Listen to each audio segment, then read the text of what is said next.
A Long Walk to Water by Linda Sue Park, Chapter 17. Southern Sudan, 2009. What do you think we are building here? Naya's father asked, smiling. A house, Naya guessed, or a barn? Her father shook his head. Something better, he said. A school. Naya's eyes widened. The nearest school was half a day's walk from their home. Naya knew this because Depp had wanted to go there, but it was too far. A school, she echoed. Yes, he replied. With the well here, no one will have to go to the pond anymore, so all the children will be able to go to school. Naya stared at her father. Her mouth opened, but no words came out. When at last she was able to speak, it was only in a whisper. All the children, Papa? The girls, too? Her father's smile grew broader. Yes, Naya, girls, too, he said.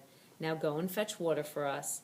And he returned to his work, scything the long grass. Naya went back and picked up the plastic can.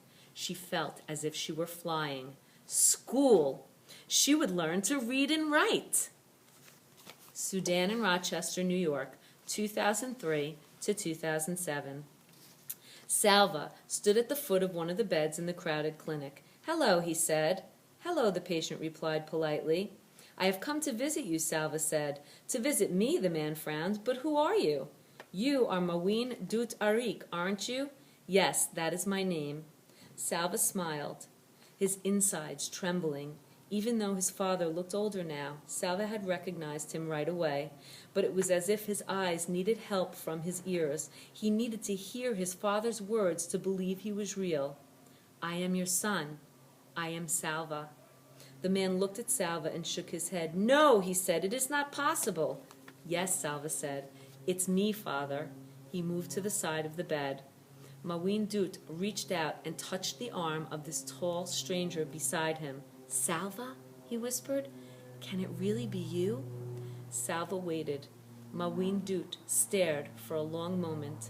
Then he cried out, Salva! My son! My son! His body shaking with sobs of joy, he reached up to hug Salva tightly.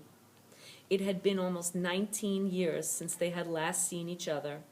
Maween Dut sprinkled water on his son's head, the Dinka way of blessing someone who is lost and is found again. Everyone was sure you were dead, Maween Dut said. The village wanted to kill a cow for you. That was how Salva's people mourned the death of a loved one. I would not let them, his father said. I never gave up hope that you were still alive somewhere.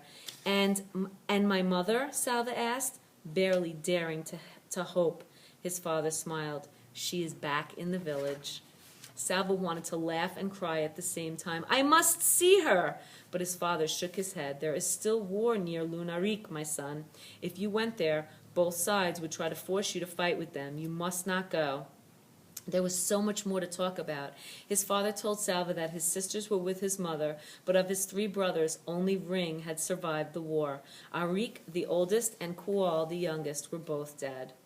Little Kual. Salva closed his eyes for a few moments, trying to picture his brothers through a haze of time and grief. He learned more about his father's illness. Years of drinking contaminated water had left Maween Dut's entire digestive system riddled with guinea worms. Sick and weak, he had walked almost 300 miles to come to this clinic and was barely alive by the time he finally arrived. Salva and his father had several days together, but all too soon it was time for Salva to return to America. His father would be leaving the clinic shortly as well. The surgery he had undergone had been successful, and he would soon be strong enough to make the long walk home. I will come to the village, Salva promised, as soon as it is safe. We will be there waiting for you, his father promised in turn. Salva pressed his face tightly to his father's as they hugged goodbye, their tears flowing and blending together. On the plane back to the United States, Salva replayed in his mind every moment of his visit with his father. He felt again the coolness on his brow when his father had sprinkled the water blessing on him.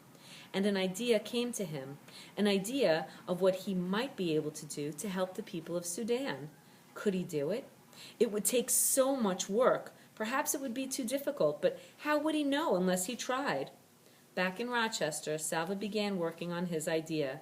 There were, it seemed, 1 million problems to be solved. He needed a lot of help. Chris and Louise gave him many suggestions. Scott, a friend of theirs, was an expert in setting up projects like the one Salva had in mind. He and Salva worked together for hours and days, which grew into weeks and months. Along the way, Salva met other people who wanted to help. He was grateful to all of them, but even with their help, it was much more work than he had imagined. Salva had to raise money for the project, and there was only one way to do this. He would have to talk to people and ask them to give money. The first time Salva spoke in front of an audience was in a school cafeteria. About 100 people had come to hear him. There was a microphone at the front of the room. Salva's knees were shaking as he walked to the mic. He knew that his English was still not very good.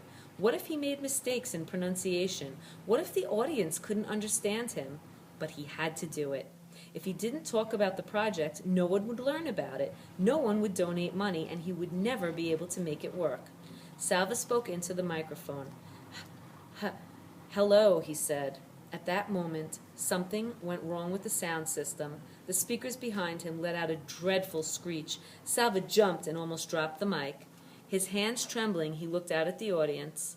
People were smiling or chuckling. A few of the children were holding their ears. They all looked very friendly, and seeing the children made him remember it was not the first time he had spoken in front of a large group of people.